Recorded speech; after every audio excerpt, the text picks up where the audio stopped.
বা জান্নাতীদের মধ্যে এই উম্মতের মানুষের সংখ্যা বেশি হবে, তবুও নবী সাল্লাল্লাহু আলাইহি ওয়াসাল্লাম বলেছেন যে আমার উম্মত 73টা দলে ভাগ হয়ে যাবে। বনু ইসরাইল 72 দলে ভাগ হয়েছিল। ওয়াতাফতারিকু উম্মতি আলা 73 মিল্লা, আমার উম্মত 73টা দলে ভাগ হয়ে যাবে। কুল্লুহুম ফিন নার, প্রত্যেকটা দলই যাবে জাহান্নামে, ইল্লা মিল্লাতান ওয়াহিদা, একটা মাত্র দল ছাড়া। কিলা মান হিয়া ইয়া রাসূলুল্লাহ, বলা হলো তারা কারা হে আল্লাহ রাসূল সাল্লাল্লাহু আলাইহি ওয়াসাল্লাম? নবীজি বললেন মা আনা আলাইহি ওয়া আসহাবি, আমি যার উপরে আছি, আমার সাহাবীরা যার উপরে আছে।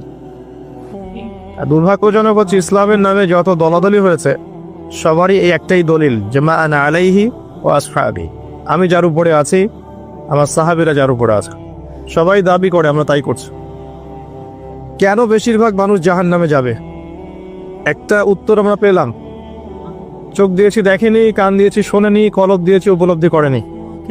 অর্থাৎ আল্লাহর সত্যের সন্ধান তারা পায়নি, সত্যকে মূল্যায়ন করে নাই, আল্লাহ পাকের বিধানের আনুগত্য করেনি। আরেকটা কারণ আছে, সেটা হলো শিরক। কারণ যে বেশিরভাগ মানুষ জাহান্নামে যাবে তাদের আমল নামায় একটা পাপ থাকবে, খুব কমন পাপ, সেটা হলো শিরকের পাপ। কিভাবে এটা বলতে পারি?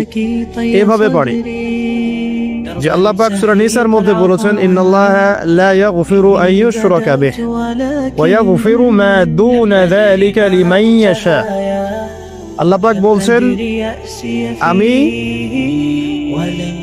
শিরক ছাড়া অন্য যে কোনো গুনাহ যাকে ইচ্ছা ক্ষমা করে দেব। আল্লাহ পাক বলছেন আমি, আল্লাহ পাক শিরকের গুনাহ মাফ করেন না, অন্য যে কোনো গুনাহ যাকে ইচ্ছা আল্লাহ পাক মাফ করে দিবেন ইনশাআল্লাহ। আল্লাহ পাক যখন ঘোষণা দিলেন যে শিরক ছাড়া অন্য গুনাহ আমি মাফ করে দেব ইনশাআল্লাহ, শুধু মানুষের সাথে জড়িত বিষয় বাদ দিয়ে। কারণ মানুষের সাথে জড়িত বিষয় আল্লাহ রাব্বুল আলামিনের কাছে ক্ষমা চেয়ে লাভ হচ্ছে না। যেটা মানুষের সাথে জড়িত বিষয় সেটা আল্লাহর কাছে ক্ষমা চেয়ে লাভ হচ্ছে না। ধরেন আপনি কারো গীবত করেছেন, নাউজুবিল্লাহ, কারো সম্পদ আত্মসাৎ করেছেন, কারো প্রতি জুলুম করেছেন, কাউকে গালি দিয়েছেন, চুরি ডাকাতি করেছেন, ছিনতাই করেছেন, অন্যের সম্পদ আত্মসাৎ করেছেন, কাউকে ধর্ষণ করেছেন, অর্থাৎ অন্য কারো সম্মানহানি করেছেন, জান মাল ইজ্জতের হানি করেছেন। এই বিষয়টার ক্ষমা আল্লাহর কাছে পাওয়া যাবে না। এই ক্ষমাটা ওই বান্দার কাছে নিতে হবে যে ভাই আমি আপনার গীবত করেছিলাম, আমাকে মাফ করে দেন।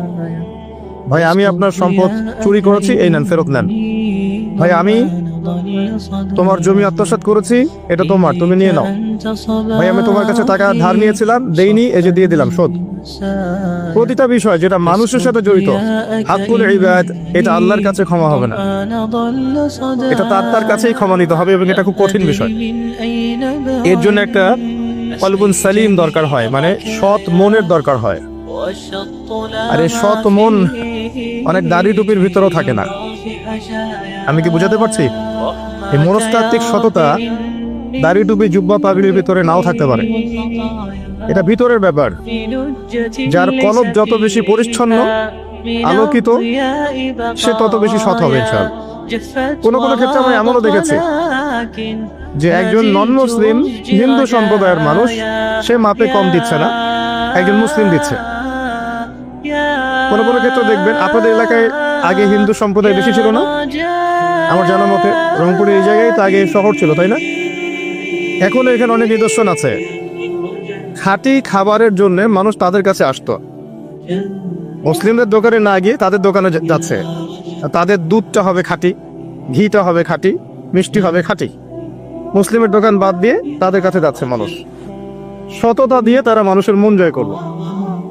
কোনো কোনো ক্ষেত্রে আপনি দেখবেন একজন অমুসলিম রাষ্ট্রের দায়িত্বে আছে, প্রশাসনে আছে, বা সামাজিক দায়িত্বে আছে, ব্যবসা করছে, চাকরি বাকরি করছে।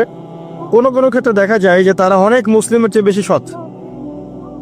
হ্যাঁ, ঘুষ নিচ্ছে না, দুর্নীতি করছে না, ব্যবসায় বাপে কম দিচ্ছে না,